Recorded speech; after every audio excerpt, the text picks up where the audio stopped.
CIA Exam Part 2. Practice of Internal Auditing IIA-CIA-Part 2 exam. Updated dumps are valuable for you to study all the related topics. Share some updated IIA-CIA-Part 2 exam dumps here. 1. Which of the following is the primary reason the Chief Audit Executive should consider the organization's strategic plans when developing the annual audit plan? A. Strategic plans reflect the organization's business objectives and overall attitude toward risk. B. Strategic plans are helpful to identify major areas of activity, which may direct the allocation of internal audit activity resources. C. Strategic plans are likely to show areas of weak financial controls. D. The strategic plan is a relatively stable document on which to base audit planning. 2. An internal auditor wants to compare performance information from one quarter to another. Which analytics procedure would the auditor use? A. Ratio analysis. B. Trend analysis. C. Vertical analysis. D. Benchmarking analysis. 3. Which of the following statements about assurance maps is correct? A. An assurance map is used by the Chief Audit Executive to coordinate assurance activities with other internal and external assurance providers. B. An assurance map is a picture of all assurance engagements performed by the internal audit activity across the organization. C. An assurance map is used by the engagement supervisor to coordinate the roles of various internal audit team members assigned to assurance engagements. D. An assurance map lists the procedures and testing activities performed by an internal audit team during an assurance engagement. 4. When the internal audit activity does not have sufficient time to complete its usual root cause analysis, which C4 the following is most appropriate? A. The Chief Audit Executive may recommend that management conduct further work to identify the root cause and address the issue. B.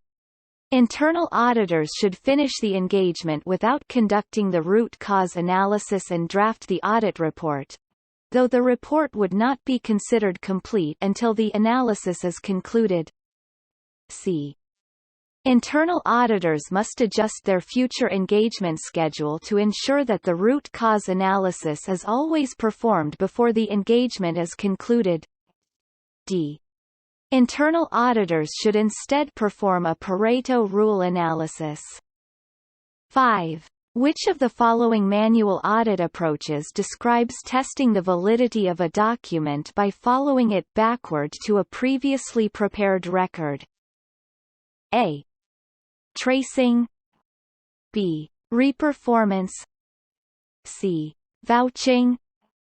D. Walkthrough. 6. Which of the following best illustrates the primary focus of a risk-based approach to control self-assessment?